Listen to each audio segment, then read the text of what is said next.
Bismillah, Assalamualaikum warahmatullahi wabarakatuh. Oke guys, saya Ayub dan sekarang saya akan memberikan video perkenalan tentang Figma. Ya, tapi sebelum kita masuk ke aplikasi atau software Figma ini, saya akan menjelaskan sedikit tentang itu. Figma adalah software editing yang digunakan para desainer untuk membuat desain, poster, UI dan apapun itu. Ya, dan pastinya free dan OP. Jadi, langsung saja kita masuk ke aplikasinya. Yang pertama kali kita buka, kalau misalkan kita belum punya aplikasinya nih, dan aplikasinya ini bisa dengan mudah diakses melalui Google. Tinggal buka Google, tulis figma.com. Nah,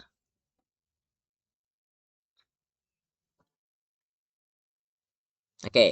Nah, ini adalah tampilan kalau kalian sudah login ya. Jadi, kalau misalkan belum login, silakan login dengan akun Google masing-masing, itu bisa. Nah, untuk penampilan awal, di sebelah sini ada gambar profil, ada banyak tampilan, bisa ganti tema, setting, dan lain-lain. Sini ada notifikasi, dan sebelah kiri ada favorit project. Nah, di bawah ada tim. Tim ini, jadi sebenarnya Figma ini aplikasi editing tapi bisa bareng gitu ya. Jadi bisa kalian punya project, ada project besar gitu yang harus dikerjakan oleh tim. Tim kalian bisa gabung di satu room yang kalian buat untuk membuat project itu bersama. Sini ada banyak project-project yang sudah saya buat. Dan untuk masuk ke design roomnya, kita bisa klik design file di atas kanan ini yang button biru. Tinggal diklik. Nah, setelah kalian mengklik ini, kita akan masuk ke room design-nya. Nah, ini adalah tampilan awalnya. Sebelah kiri ada tool-toolnya, atas kiri, baru atas tengah ada nama dari room, kanan dan kiri ada panel. Nah, jadi ini adalah tampilan awal dari design room-nya. Oke. Dan pertama-tama saya akan menjelaskan dulu tentang ini ya, tentang tool-toolnya. Jadi di sebelah sini ada yang di atas sebelah kiri atas ada yang namanya frame. Frame ini bisa dibilang wadah atau tempat kita mendesain. Jadi semua desain yang ingin kalian buat harus ditaruh harus ditaruh di dalam frame supaya bisa kita ekspor keluar untuk diposting dan lain-lain. Nah, untuk jenis frame itu banyak. Tinggal diklik saja. Di sebelah kanan langsung banyak opsi. Ada frame untuk phone, tablet, desktop dan lain-lain. Dan sekarang mungkin saya akan mencontohkannya dengan frame ukuran Instagram post. Jadi ini adalah framenya. Ya, kosong putih seperti biasa. Dan ya, tool selanjutnya ada shape tool. Shape tools ini adalah tool untuk membuat bentuk. Jadi ada rectangle, line, dan lain-lain. Contoh, kita bisa membuat rectangle dengan hanya mengklik ini, lalu klik kiri di dalam frame dan arahkan kemanapun sambil di hold. Nah, sambil ditahan. Jadi ini cara membuat rectangle yang dasar. Setelah ini ada di sebelah kanan, bisa dilihat. Sebelah kanan ini ada panel untuk kita mengatur objek yang telah kita buat. Nah, di sebelah kanan ini yang bagian atas ada perataan. Jadi ada align left, align horizontal center dan lain-lain. Jadi ini bisa dicoba salah satu. Dan untuk memunculkan panel edit tersebut, kalian harus mengklik objek yang kita buat dan objek yang kita pilih. Nah, di sebelah sini ada rata kiri, tengah, kanan, atas, dan bawah. Oke. Selanjutnya di bawahnya ada panjang dan lebar dari sebuah objeknya. W untuk panjang dan height untuk lebar. Dan di bawahnya ada layer. Layer ini eh, di panel opsi layer itu bisa mengatur kejelasan dari suatu objek. Nah, ini contohnya.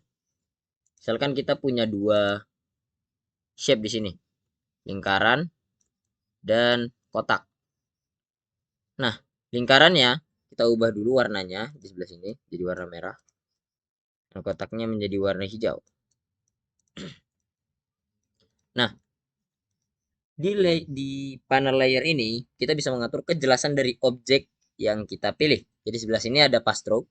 Path stroke ini untuk mengubah-ubah layernya sesuai jenis yang ingin kita ubah. Ada banyak.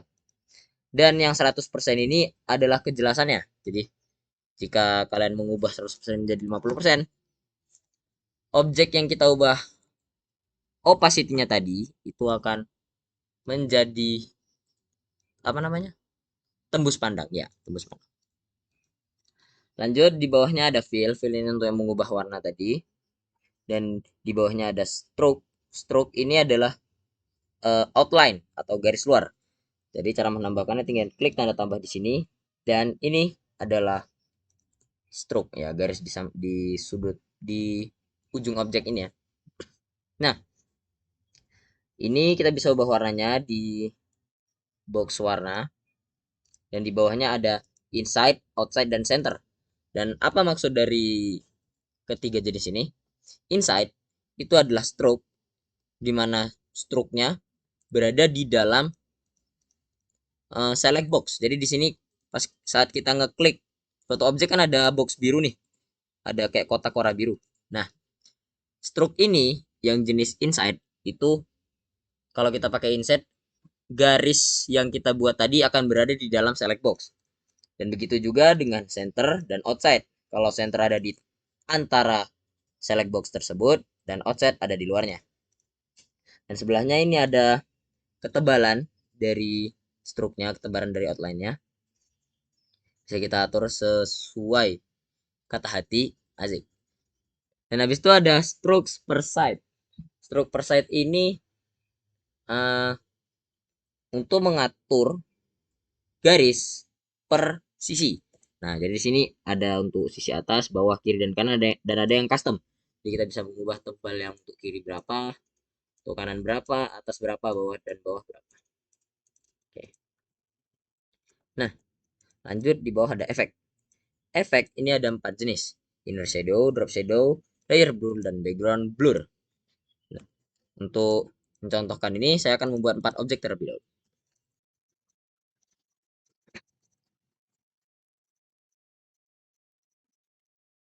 Oke, jadi sini sudah ada 4 rectangle ya. Nah, di rectangle pertama kita pasang yang namanya drop shadow. Drop shadow adalah efek yang memberikan bayangan, tapi drop. Jadi bayangan itu jatuh di bawah objeknya. Nah, seperti ini. Ini ada contohnya. Dan efek tersebut bisa diatur di logo matahari ini. Jadi di efek setting bisa kita ubah untuk X dan Y-nya. Jadi secara vertikal dan horizontalnya bisa kita ubah. Seberapa jaraknya, seberapa pixel jauhnya itu bisa diatur di efek setting. Dan blurnya bisa kita ubah juga. Spread dan warna dari shadow tersebut. Yang kedua ada inner shadow. Nah, inner shadow ini adalah shadow yang berada di dalam objeknya. Jadi jika kita hapus stroke-nya di sini terlihat ada shadow di dalam objek. Seakan objek tersebut masuk ke frame-nya, masuk ke dalam. Jadi ada bayangan di dalam yang membuat uh, rectangle ini menjadi kayak kotak masuk gitu. Nah, ini bisa diperhatikan di sini. Oke, selanjutnya ada layer blur. Nah, layer blur seperti namanya, ini untuk mengeblurkan objek. Jadi di sini bisa kita atur. Untuk efek settingnya hanya satu ya blurnya, soalnya hanya satu jenis dari efek ini. Nah, yang terakhir adalah background blur. Background blur ini kok nggak terjadi apa-apa gitu ya, nggak ada yang terjadi di kotaknya walaupun udah diatur-atur blurnya sampai setinggi mungkin. Nah, cara menggunakan background blur ini adalah mengurangi atau mengubah opacity dari sebuah objek, tapi bukan di bagian layer, melainkan di bagian warna. Nah, seperti yang kita lihat di kanan sini ada fill, kan ada warna nih, warna biru. Di sebelahnya ini kan ada 100%. Nah, 100%-nya ini kita bisa ubah menjadi 50 atau berapapun, yang penting jangan 0. Dan ini akan membuat warna biru tersebut transparan. Dan saat kita mengarahkannya ke suatu objek, objek yang ada di belakangnya akan menjadi blur. Nah, seperti efek kaca atau glossy gitu ya. Nah, dan terakhir ada export. Export ini untuk mengekspor objek yang kita punya ya. Tinggal di plus export. Next ada pen, creation tools. Pen dan pensil ini adalah suatu tools yang kita gunakan untuk menggambar sesuatu. Jadi seperti yang kita lihat di sini ya. Kita ambil frame dulu lagi. Nah, di sini. Jadi untuk apa namanya? Creation tool ini ada dua jenis, yaitu pen dan pensil. Dan yang akan saya dan keduanya ini bisa digunakan untuk menggambar atau menjiplak suatu objek yang ingin kalian buat. Nah, jadi sini ada pen. Cara menggunakan pen ini mudah, tinggal diklik, tarik, dan klik lagi. Dia akan menggambar suatu line berdasarkan sudut-sudut yang kita tentukan. Nah, apakah tidak bisa melengkung hanya sudut-sudut seperti ini? Bisa. Caranya tinggal diklik sambil ditahan, tarik, lepas. Nah, ini akan membuat line yang kita buat itu melengkung. Seperti ini. Nah, gampang. Jadi tinggal diklik, tahan, tarik. Klik, tahan, tarik. Klik, tahan, tarik. Klik, tahan, tarik. Klik, tahan, tarik. Nah, untuk menyelesaikan objek yang kita buat ini, yang akan kita panggil dengan namanya vektor. Nah, yang kita buat ini, vektor yang kita buat ini, cara menyelesaikannya adalah dengan menaruh apa namanya? Menaruh kembali sudut objek yang kita buat ke titik sebelumnya, ke titik awal. Jadi di sini ada titik yang kita buat awal kan di sini nih. Nah, ujungnya ini kita tempelkan ke yang awal kita buat tadi. Nah, setelah ini kalian akan berhenti untuk menaruh-naruh garis, dan di sini ada tombol dan di atas kiri bisa diklik dan. Oke, setelah diklik dan muncul lagi panel edit di sebelah kanan, ini. Nah, ada seperti fill, stroke, ya yang seperti tadi ya. Dan ini bisa kita tambahin warna dalamnya itu dengan menambahkan fill. Fill ini adalah warna bagian dalam. Lihat, bisa kita ubah warnanya, dan stroke-nya juga sama seperti tadi. Berbeda dengan pensil ini lebih fleksibel. Jadi kalian tidak butuh klik tarik baru diklik lagi untuk menggambar sesuatu. Kalian hanya butuh menahannya, hold atau ngedrag pensil ini ke arah manapun yang ingin kalian gambar ya. Bisa kalian tarik-tarik seperti ini. Nah, sampai terus. Tapi untuk penggunaan pensil ini agak sulit karena kita tidak tahu sudut mana yang kita apa namanya? Titik mana di mana titik awal yang kita buat tadi. Walaupun sudah misal kita paskan seperti ini, nah lihat, titik awalnya tidak akan berada di tempat yang sama. Jadi kalau pensil ini lebih ke penambahan sketch effect ya, kalau di gambar-gambar itu nanti. Nah, lanjut, ada teks. Di sebelah atas kiri ini ada huruf logo T yang berarti teks. Jadi kita bisa menambahkan teks di dalam Figma. Cara membuatnya tinggal klik huruf T yang ada di atas ini dan klik di dalam frame. Nah, diklik aja. Jangan pernah membuat teks itu sambil ditarik. Dia akan mengubah besaran dari teks box yang akan kita buat. Nah, jadi tinggal diklik sekali, lalu tulis. Ini adalah teks. Nah, untuk teks, ada sedikit perbedaan di panel editingnya. Sebelah kanan yang tadinya tidak ada panel teks di bawah layer, sekarang menjadi ada. Nah, di sini kita bisa mengatur jenis font-fontnya yang ingin kita gunakan, ada banyak sekali, dan juga bisa menambahkan font yang ingin kita download di Google. Nah, setelah itu di bawahnya ada regular, medium, semi bold, dan lain-lain. Ini untuk mengatur ketebalan dan kemiringan dari teks tersebut. Dan sebelah kanannya ada apa namanya? Ukuran font. Bisa kita ubah menjadi 150 misalkan untuk membesarkannya. Nah, dan di bawah ada yang namanya line height. Line height ini adalah jarak antar baris. Jadi misal kalian punya teks segini nih, kan kalian punya teks, lalu kalian tulis terus, Setelah kalian tulis banyak-banyak, ini untuk mengatur jarak antar baris kita bisa menggunakan line head ini. Nah, saat kita ubah dia, kita bisa mengubah ukuran antara barisnya. Di sebelahnya ada letter spacing. Letter spacing adalah untuk mengatur jarak antara huruf. Jadi bisa kita lihat tuh, jarak per hurufnya akan berubah secara sama. Jadi dia akan presisi berubahnya. Dan lanjut di bawahnya ada paragraph spacing. Untuk paragraph spacing ini sedikit berbeda dengan line height ya. Kalau line height ini mengatur jarak antar baris, tapi kalau paragraph spacing ini mengatur jarak antar paragraf. Jadi dihitungnya per enter. Jika kalian enter di sini, baru kalian tulis lagi teks. Nah, yang namanya paragraph spacing itu akan mengatur jarak antar paragrafnya saja, jadi per enter. Nah, lihat yang berubah hanya baris setelah yang kita enter tadi. Nah, di sini di sebelah sini. Lanjut di sebelah kanannya ada auto width, auto height, dan fixed size. Auto width ini adalah pengatur panjang dari select box yang kita buat. Nah ini nih, jadi ada select box yang warna biru ini. Untuk mengaturnya secara auto, untuk mengatur panjangnya secara auto, kita bisa gunakan auto width ini.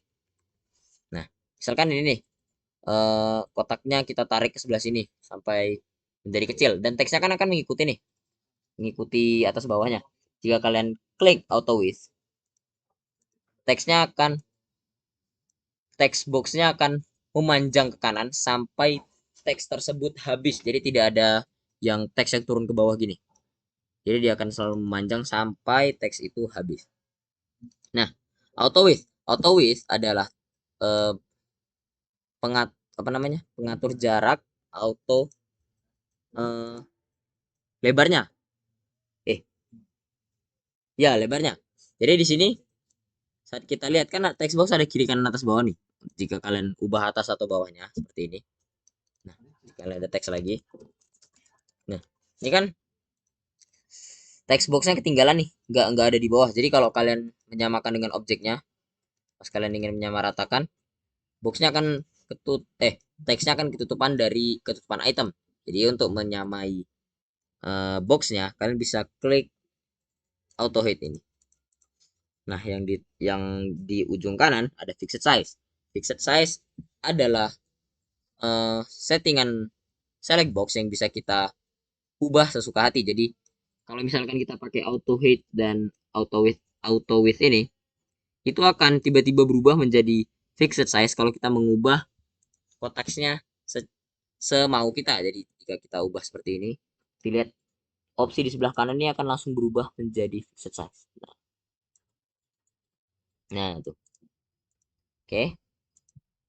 Lanjut di bawah ada perataan teks. Perataan teks ini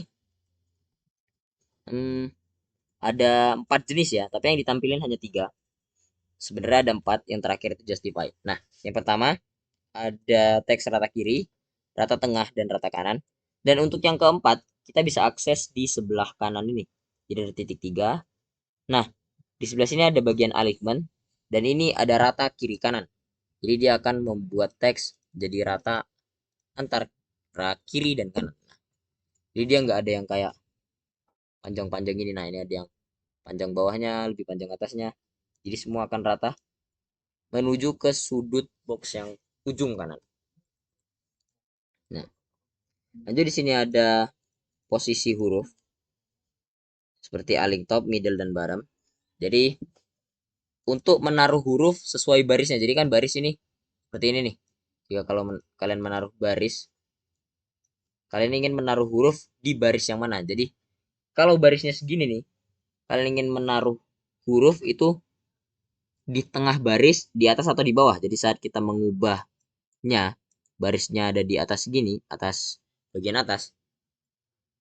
Saat kalian mengubah menjadi rata tengah, teks tersebut akan berada di bagian tengah baris. Nah, ini jadi bagian tengah baris. Teksnya ada di bagian tengah baris seluruh teks ini. Baru untuk align bottom juga semua teks itu akan berada di bagian bawah baris.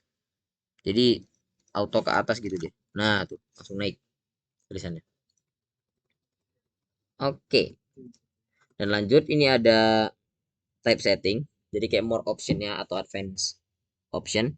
Nah, di sini ada resizing seperti yang tadi, alignment, decoration. Nah, decoration di sini ada underline dan strike through. Nah, jadi di sini kalau kalian ingin membuat garis bawah di tulisannya, kalian bisa mengklik bagian decoration yang underline ini. Nah, dia akan muncul garis bawah. Atau mungkin kalian ingin membuat coretan, misal teks ini adalah teks yang salah, yang benar seperti ini. Nah, ingin seperti ini, misalkan. Dan kalian ingin membuat coretan atau garis coretan di sepanjang teks ini. Kalian bisa kembali ke type setting, ke bagian decoration, dan klik strike through. Nah, teks kalian akan otomatis kecoret di sini. Lanjut di bawah ada case. Case ini adalah bagaimana cara penulisan. Jadi ada case yang dimana semuanya ditulis dengan huruf besar semua. Jadi seperti ini. Nah, semua teks akan berubah menjadi huruf besar. Dan ada yang namanya lowercase. Lowercase ini menjadi kecil semua. Dan ada title case. Title case ini per kata itu huruf awalnya akan menjadi huruf besar. Nah, dan ada vertical trim. Vertical trim ini untuk menyesuaikan select box. Jadi kalau vertical trim yang cup head to baseline ini sebelah kanan memepetkan select box dengan teks. Jadi teksnya mepet banget nih dengan select boxnya, nggak ada jarak. Nah, kalau yang sebelahnya standar ini membuat jarak sedikit, memberi padding sedikit untuk teksnya. List style. List style ini ada yang model titik dan ada yang angka seperti bulleted list dan numbered list. Untuk bulleted list, setiap enter yang kita berikan akan memberikan titik di samping kirinya, di belakang, di atau di depannya. Nah, seperti ini. Dan juga seterusnya sampai number list ini akan memberikan angka di setiap enternya. Nah, line spacing, paragraph spacing ini sudah yang kita jelaskan di atas. Dan lanjut ke truncated text. Nah, truncated text ini adalah teks yang di singkat. Jadi, misal kalian punya teks panjang ini nih. Ini teks benar dan selanjutnya sampai bawah. Nah, kalian ingin menyingkat teks ini menjadi berapa baris? Misal cuma maksimal 2 baris.